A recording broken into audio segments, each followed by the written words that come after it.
Soal perang Iran versus Israel ini makin hari semakin ramai dan semakin menjadi ricuh ketika Amerika turut serta.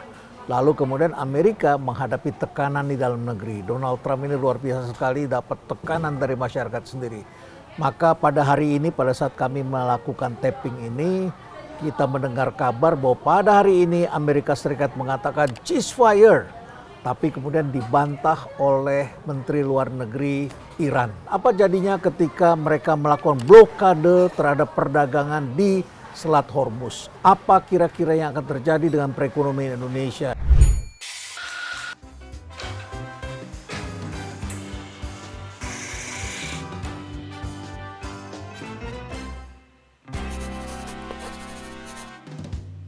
Banyak skenario yang beredar di media sosial yang mengatakan bahwa ini merupakan gejala awal dari lahirnya Perang Dunia Ketiga.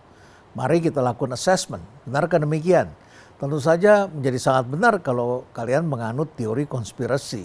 Malum banyak informasi yang simpang siur dan seru sekali kelihatannya.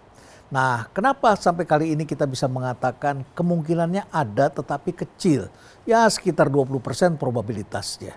Kenapa begitu ya? Kurang lebih begini. Iran akan bergerak semakin agresif kalau Amerika Serikat masih terus ngegas. Tapi faktanya kan ternyata Amerika Serikat itu mendapatkan tekanan dari masyarakatnya yang tidak ingin perang.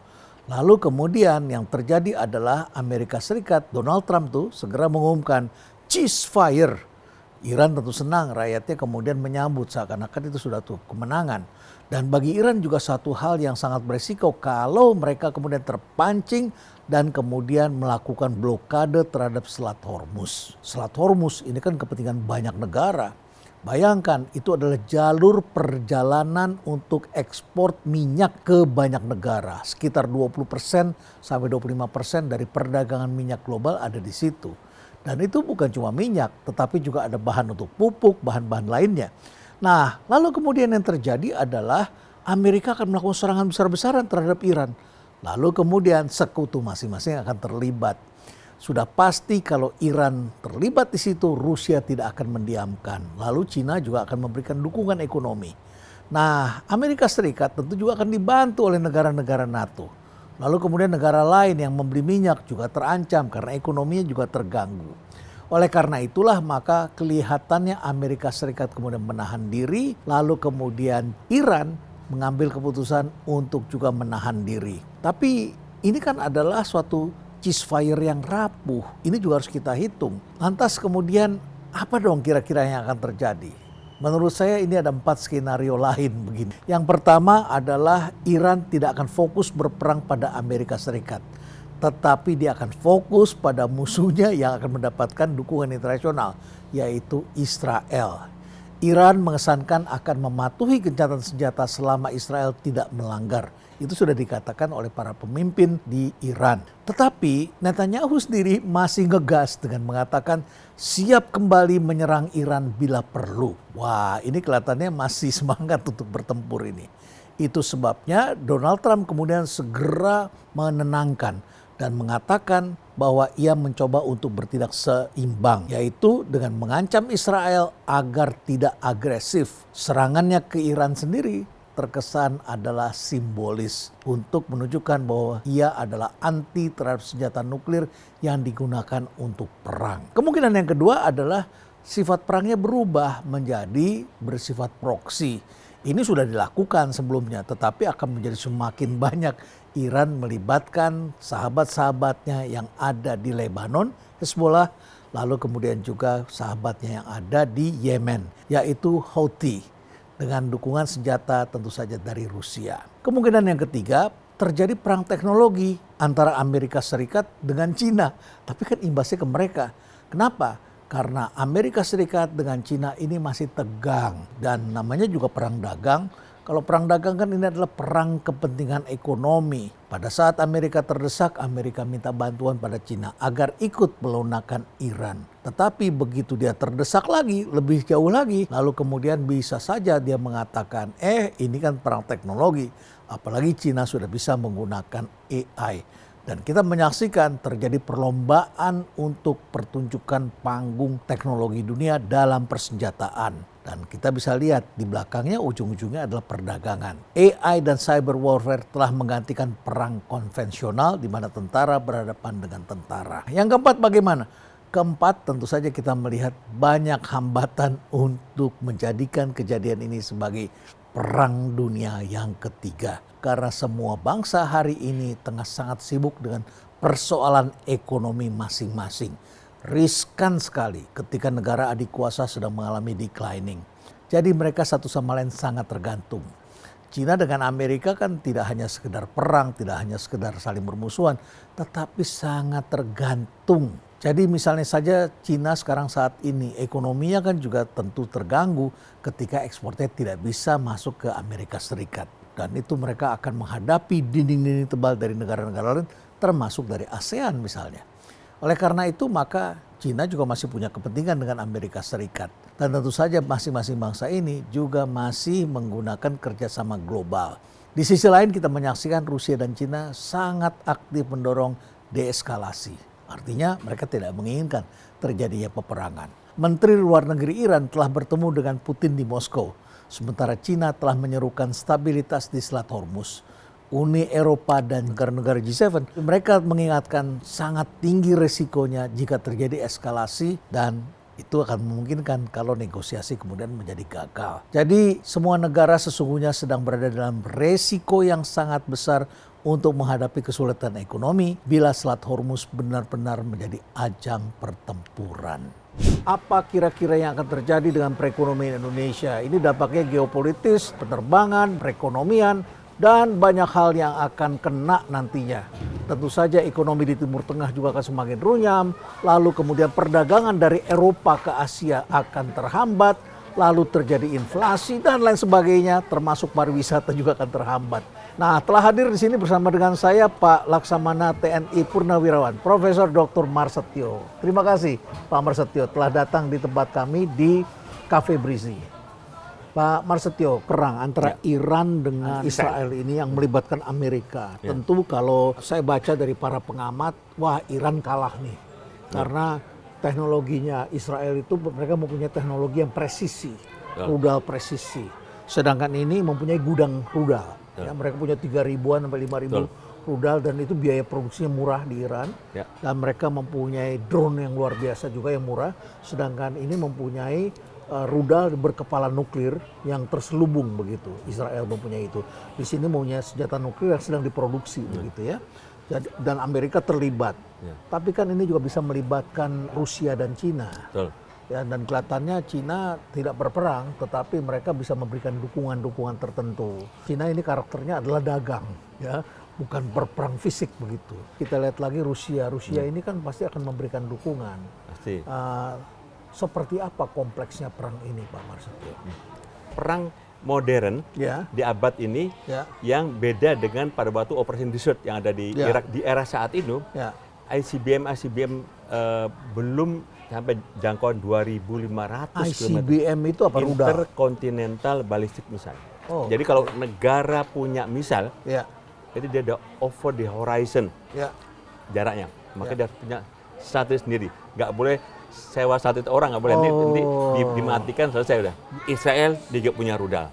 Cuman Israel kan dia negara kecil. Negara kecil ya. Dan dia tidak cukup banyak rudal.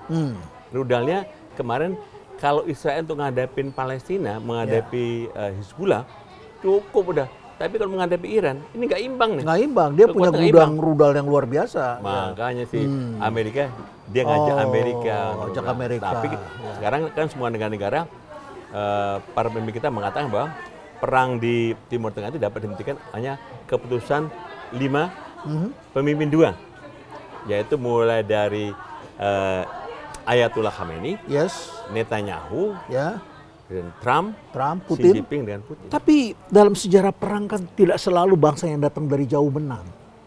Kita juga menghadapi lokal di Timor Leste tidak mudah. Kita menghadapi orang di Papua juga tidak mudah, ya kan? Karena mereka kenal medannya dan lain sebagainya. Demikian pula Amerika ketika ke Vietnam juga tidak mudah. Mereka mengklaim menang dalam film, menang dalam berita, tapi kan kenyataannya berbeda di lapangan. Dan kalau kita lihat Iran mempunyai gudang rudal yang begitu besar, militansinya juga begitu kuat. Lalu dihajar berkali-kali dengan embargo, mereka tidak mati seperti Venezuela, tidak hancur ekonominya karena mereka punya teknologi, mereka punya minyak dan sebagainya. Mereka artinya mempunyai ghost fleet lah untuk menyalurkan minyaknya ini ya. Dan kalau kita lihat seperti ini menghadapi bangsa pintar juga Israel begitu, apa prediksi Pak Marsetio? Perang ini kapan berakhirnya? Akan menjadi semakin berat atau kira-kira akan berhenti? Sampai saat ini walaupun di berita udah agree, tapi not ineffective kalau menurut saya. Iya. Karena apa? Masih ada rudal meluncur. Masih meluncur. Dia masih tes to the butter. Gimana nih? Ini Amerika ini enggak? Ya, tapi di satu sisi, Prof ingat, Amerika sudah ada 200 pesawat tempur yang siap terbang secara bersamaan menghancurkan Iran. Pak Marsetio, di sini kopinya enak. Wih, ini hari sedang libur, suasana libur, banyak sekali tamu berkunjung di sini. Anda juga kami undang untuk mampir ke sini dan menikmati kopi yang ada di sini ya. Karena beberapa hari ini nanti ada bar takeover bersama dengan para pemenang dalam World Coffee Forum ini ya. Wow, top. Belum lama ini ada pameran di sini dan itu ada kopi Excelsa. Nah, tapi kami di sini punya kopi inspirasi dan kopi hitamnya top ini di sini. Wah, jadi kopi inspirasi dan kopi rumah perubahan. Kopi rumah perubahan ya. Kita pesan kopi dulu di sini. Baik, coba. Senang sekali. Yes. Ya, ada inspirasi atau kopi hitam? Kopi. Ya. Apa kopi yang paling terkenal, yang paling diminati orang-orang banyak? Boleh. Oke, pasti ya. Saya minum kopi pasti ada inspirasi baru ya. New inspiration. Pasti begitu. Nanti tulisannya bisa lebih bagus lagi. Ya. Oke, kita pesan 2 kopi inspirasi. Saya ingin menyela waktu Anda sejenak saja. Kalau Anda bertanya, di mana sih ini? Ini adalah kawasan Jakarta Escape Rumah Perubahan. Kalau Anda penasaran dan ingin tahu kegiatan kami apa saja, silakan mampir ke tempat kami. Pohon-pohonnya kami tanam sekitar 20 tahun yang lalu dan saya sangat tekun sekali menjaganya. Dan mudah-mudahan Anda juga bisa menikmatinya, melakukan kegiatan apa saja, bisa ngobrol santai, bisa ngopi di sini, bisa diskusi, bisa mencari ilmu, bisa melakukan meeting, dan lain sebagainya. Banyak aktivitas karena di sini adalah community hub. Stay relevant. Jadi perang ini situasi satu bisa perang teknologi, yang kedua bisa berbentuk proxy, yang ketiga bisa intelijen, dan intelijen ini bukan semata-mata orang ya. Mereka juga pakai drone, mengamati, pakai satelit. Mereka bisa melihat, meneropong kondisi di negara lain. Yang keempat ada cyber war. Cyber warfare. Mereka juga mainkan. Ya, bisa mengadu domba, bisa membuat masyarakatnya terbelah, tapi juga bisa merusak ya listrik, sistem informasi, ya dan lain sebagainya. Di sini bisa terjadi. Nah, kemudian perdagangan, ada ekonominya juga akan kena bangsa-bangsa lain. Kalau kita lihat apa dampaknya bagi Indonesia ke depan? Nah, ini menarik, Bang. Jadi tadi saya bilang bahwa Indonesia adalah the biggest archipelagic state. Ya, negara kepulauan terbesar di dunia. Dan langkah Pak Prabowo, presiden kita, seorang jenderal yang paham betul tentang perang. Beliau sudah diplomasi. Key point-nya ada diplomasi. Beliau sudah datang kemarin di tengah-tengah di awal-awal perang Iran-Israel. Beliau datang ke Moskow, kemudian tanda petik diplomasi agar perang dihentikan dan sebagainya. Bagi Indonesia, kita harus waspada, Bro. Ya. Apa mungkin terjadi di Indonesia? Nah, ini ini kan semacam aneksasi. Pak Marsetio, kan Pak Marsetio menulis di Kompas mengenai perang ini, eskalasinya kira-kira seperti apa. Iran ini terpancing nggak untuk melakukan blokade di Selat Hormuz? Bukankah Pak Marsetio mengatakan sekarang ada 3 kapal induk Amerika? Ya, yang satu yang nuklir itu, Nimitz ya. Kemudian ada yang berangkat dari Pasifik, ya, dan kemudian satu berangkat lagi dari Amerika. 3 ini dikirim ke Selat Hormuz ini. Kira-kira apa yang Pak Marsetio lihat? Itu senjata pamungkas. Langsung Amerika bertekuk lutut. Trump bertekuk lutut dan dia tanda petik ampun bahwa ceasefire. Kalau kita lihat Selat Hormuz ya. Panjang 32 km. Kita ada pembanding nih. Kita ada mempelajari geopolitik. Kita harus Selat Hormuz dengan apa? Selat Malaka? Malaka, ya. Ini yang disebut choke point ya. Choke point. Ya, Amerika taruh kapal induknya kan selalu di choke point begitu. Strategisnya Indonesia, di Indonesia ada 4 choke point. Oh, 4 dari 9 itu di Indonesia. 4 dari 9 Kita ambil. Selat Malaka. Selat Malaka wilayahnya ada milik 3 negara besar. 3 negara, Indonesia, Singapura, Malaysia. Ya, kita ada negara-negara anggota IMO, International Maritime Organization. Nah, dunianya ada 193 negara anggota UN, 175-nya anggota IMO. Indonesia, Malaysia dengan Singapura patuh kepada resolusi yang disampaikan oleh IMO. Kita balik lagi ke Selat Hormuz. Ya. Ini bayarnya dia memang lebih pendek, 2 kilometeran. Bayarnya memang antara 3.000 sampai 5.000, tergantung lebih murah. Cuma sebentar, tadi 4 di Indonesia tuh mana? Jadi kita lihat Selat Malaka, ya, Selat Malaka. kemudian Selat Bali. Jadi mulai dari Selat Malaka. Selat Malaka, oke. Alki 1. Alki 1. Alki 1 ada di Selat Sunda. Selat Sunda Alki antara 2. Sumatera Jawa. Ya. Alki 2 ada Alki di 2, Selat Lombok. Selat Lombok, oke. Bali dengan Lombok. Nah, Oke. kemudian di Alki 3.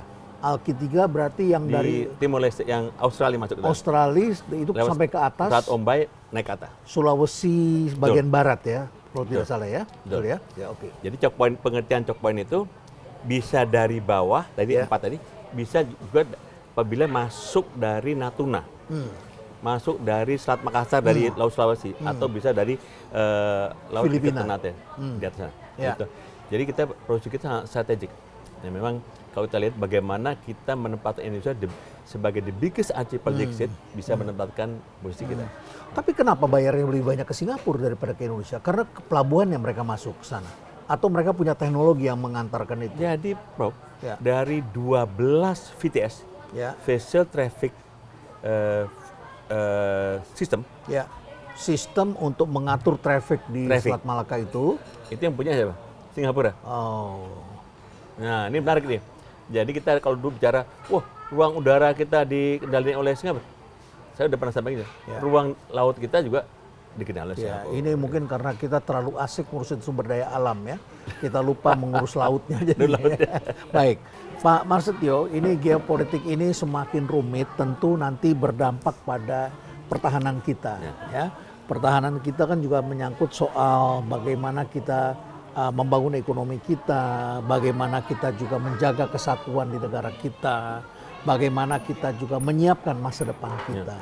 Kita lihat perang ini terjadi shifting. Ya. Shifting perang, kalau kita siklus perang. Sekarang kembali dari Eropa, dari Rusia, Ukraina, masuk ke Timur Tengah. Apa mungkin masuk ke Indo-Pasifik? Sudah bergeser juga ke India Pakistan kan? India Pakistan sudah konflik ya. Walaupun, nah yang paling bahaya lagi adalah bagaimana antara Korea Utara, Korea Selatan. Ya. Dia belum akhir perang loh. Korea Utara, Korea Selatan dia digantung. Itu namakan dengan kesepakatan, bukan kesepakatan berhenti perang. Ceasefire, dia sampai kapan? Gitu. Nah, yang paling mengkhawatirkan menurut kita sebagai bangsa Indonesia yang berada, jadi Prof tahu, jadi Amerika sejak tahun 2008 mengubah konsepnya apa yang dinamakan dengan Indo-Pasifik. Ya. Indo-Pasifik. Kenapa dibuat konsep Indo-Pasifik? Karena kita lihat mulai sejarah, Prof. Ya. Cara ringkasnya adalah, mungkin kita ini lain kali kita bicara topik tentang South China Sea, menarik, Prof. Jadi di South China Sea itu wilayah diklaim oleh China bahwa seluruh Laut Cina Selatan 90% milik dari Cina. Yang garis putus-putus itu. Nah, Ya. ada yang dinamakan dengan 9 dot line atau 9 dash line. Ya. Sekarang Agustus tahun 2023 menjadi 10 dash line. Oh, sudah tambah lagi. Dash nomor 3 dengan nomor 4 itu ada wilayah kita yang dikomplain. Indonesia nggak punya batas maritim dengan Cina. Kita punya batas maritim dengan Vietnam. Nah, sekarang soalnya apabila Cina menganeksasi Taiwan, Ya. inilah Itu potensi ramai perang. lagi di sana. Dan Amerika akan ikut lagi di situ. Sekarang sudah. Ya. Jadi negara-negara NATO, 32 negara NATO, sekarang setiap tahun mengirimkan kapal perangnya di sana. Jadi Kalau Amerika ikut, sahabatnya ikut, Jepang dan Korea Selatan, karena jadi mereka memang juga sekarang terancam udah di situ. Existing sekarang udah ada kekuatan NATO, 32 negara, ada kekuatan Quad dari India, Ya. Amerika, Jepang, Australia. Ada kekuatan AUKUS juga di sana. Jadi ini akan menjadi amres rumit sekali ya. Rumit sekali. Menjadi semakin kompleks sekali ya. Bagi Indonesia Indonesia kan dianggap walaupun keketuaan ASEAN sekarang ada di Malaysia, namun Indonesia dianggap sebagai soko gurunya ASEAN. Jadi saya kira langkah Pak Prabowo yang dihormati, yang dituakan di ASEAN ini. Ya. Dan beliau diplomasi hebat, jago di mana beliau. Beliau mengatakan bahwa satu musuh terlalu banyak, 1000 teman masih kurang. Ini yang juga sering diucapkan oleh beberapa presiden sebelumnya. Jadi saya kira situasi di Indonesia kita harus hati-hati menyikapi situasi ini dan tentunya adalah bagaimana juga sistem pertahanan kita harus dibangun. Sebab tadi lagi bahas civis pacem parabellum.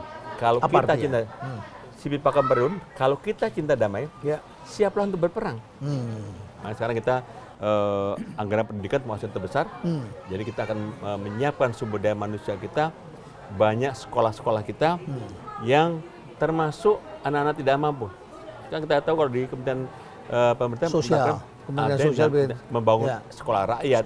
Kemudian Kementerian Dikti juga menyiapkan sekolah unggulan Garuda. Wah, silakan Prof. Wah, sedap ini. Terima kasih Prof. Makasih sama-sama. Tapi kan kalau kita kopi inspirasi. Kalau kita bicara tentang pertanian, Prof Marsetio, kita kan juga butuh pupuk. Betul. Nah, ini pupuk yang nggak ada bagaimana ini? Dan tentu saja pertanian kan tidak hanya sawit. Ya, kita buka lahan, eks-hutan, barangkali yang ditanam itu kebanyakan sawit. Kita kan juga perlu beras, kita perlu gandum. Masyarakat kita sekarang ini berapa ini konsumsi gandumnya ya? Karena banyak sekali masyarakat kita suka mie instan saat ini ya. Pak. Luar biasa. Kita kan apa? Orang kita kan makan tempe tahu. Itu impor loh. Kalau kita masih tergantung pada negara lain, begitu kita punya pengalaman di Tintin, pesawat tempur kita nggak bisa dipakai. Kenapa? Karena diembargo oleh Amerika. Ya, punya pesawat tapi tidak bisa melakukan maintenance, tidak punya senjatanya pula. Ya. Ini asik nih Pak, kalau kita bicara tentang masalah perang. Itu selama ada sebuah negara, maka dia pasti sekali waktu dia akan menghadapi perang. Sumbernya macam-macam. Karena kelangkaan sumber daya alam yang ada di darat, maka akan memaksa negara mengeksplorasi di laut. Maka Cina datang. Lo tahu, di timur Natuna itu ada sumber daya alam yang potensi gasnya 4 kali lebih besar daripada yang ada di Marcella. Wah, ini potensi konflik ini. Wah, udah potensi konflik. Dan itu sekarang diklaim oleh Cina. Kalau kita bicara tentang geopolitik ini, banyak hal yang perlu kita pikirkan ya. Berarti Indonesia juga perlu memikirkan ahli-ahli negosiasi, ahli hukum laut internasional, tentu perlu kita pikirkan. Bahkan juga hukum udara ya, ini juga sangat penting bagi kita sama-sama, itu lautan udara di negara kita. Sementara negara kita kan lebih tertarik memperkuat darat kita kan, kurang lebih begitu ya. Lalu kemudian kita juga perlu memikirkan teknologi. Kalau kita bicara teknologi berarti kita harus mempersiapkan SDM kita. Kalau kita bicara SDM kita perlu gizi yang baik, kita perlu pendidikan yang baik dan bisa menghasilkan anak-anak ini bisa berprestasi lebih baik begitu ya. Dan dalam situasi seperti itu kita menghadapi tantangan. Yang bertempur ini adalah bangsa-bangsa besar. Pertanyaannya kapan kita menjadi bangsa besar ini, Prof Marsetio ini? Untuk menjadi bangsa yang besar tadi harus dibangun dulu apa? Geografi kita, demografi kita, dan sumber kekayaan alam. Maka ini 3 ini yang dinamakan dengan Trigata ini harus dikelola dan digunakan sebenarnya untuk kepentingan rakyat. Kalau kita melihat seperti ini, tentu kan menjadi pikiran bagi kita. Haruskah kita berpihak? Atau Indonesia sebaiknya tidak berpihak? Kita bukan negara NATO, tapi diajak latihan oleh Amerika. Kita ikut. Ada latihan RIMPAC, Rim of Pacific Exercise, yang mengadakan 200 kapal perang di Hawaii. Kita ikut. Ada latihan SEACAT, Southeast Asia Combating Terrorism. Kita ikut. Kita kok sekarang lebih banyak kepada Cina. Cina dia kalau dia memberikan bantuan kepada kita tanpa teknologi dia beneran. Amerika janji doang. Jadi kita kemana kita berpihak kepada Amerika, kemana kita berpihak kepada Cina, yang penting kita selalu berada, kita tidak memihak. Kita punya bargaining yang cukup kuat. Baik. Jadi ini ujangan penting bagi kita semua, gitu ya, bahwa kita akan berpihak pada kemanusiaan di mana penindasan itu adalah lawan kita bersama. Betul. Ya, penindasan pada kemanusiaan, pada anak-anak, pada kaum sipil yang tidak berdaya. Dan tentu saja kita perlu tentara yang kuat. Oh, harus. Perlu tentara yang kuat, yang berpikir. Cuma masalahnya sekarang banyak yang berminat untuk pindah. Belum selesai pengabdiannya, sudah ingin penempatan tempat lain. Saya kira kita perlu ingatkan juga pada teman-teman kita bahwa kita perlu memerlukan juga tentara yang hebat. Jangan sampai tentara hebat semua ditarik keluar ini ya. Di jabatan-jabatan sipil dan lain sebagainya. Karena kalau ini sampai terjadi, kemudian di TNI kita tentara-tentara yang pintar ini ditarik-tarik semua keluar, tentu menjadi persoalan ketika kita membutuhkan tentara yang hebat. Untuk itulah maka jaminan kesejahteraan harus diberikan equal dan fair ya kepada semua prajurit-prajurit kita agar mereka juga mempunyai kesempatan yang sama. Dan saya kira itu percakapan kita, Pak Prasetyo. Tadi sudah disampaikan bahwa ada aspek-aspek yang perlu kita ingatkan bahwa hari ini perang memang sudah berubah, tetapi ini bisa berdampak pada ekonomi kita dan Indonesia tentu harus mengantisipasinya dari sekarang. Stay relevant.